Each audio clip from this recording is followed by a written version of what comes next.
Medyo nalakbay na nina Elijah Canlas at Miles Ocampo ang kanilang love story. Tingnan natin ang mga twists at turns. Ang simula unang isinapubliko nina Elijah at Miles ang kanilang relasyon noong Mayo taong 2022.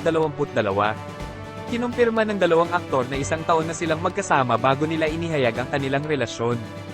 Kumpirmasyon, matapos ang ilang linggong haka-haka, opisyal na kinumpirma ni Elijah Canlas ang kanilang relasyon sa panayam sa komedyante-kolumnistang si Ogie Diaz. Inilarawan niya si Miles bilang the best at ibinahagi na nasa magandang lugar sila at napakasaya ng magkasama. Breakup, gayunpaman, noong Nobyembre taong 2023, inihayag ni Elijah sa isang pakikipanayam sa Newsliman na siya at si Miles ay tinawag itong quits months ago. Sa kabila ng breakup, nanatili silang magkaibigan. Nakita na ng kanilang love story ang mga ups and downs, pero malino na parehong pinahahalagahan ni na Elijah at Miles ang kanilang privacy at kaligayahan.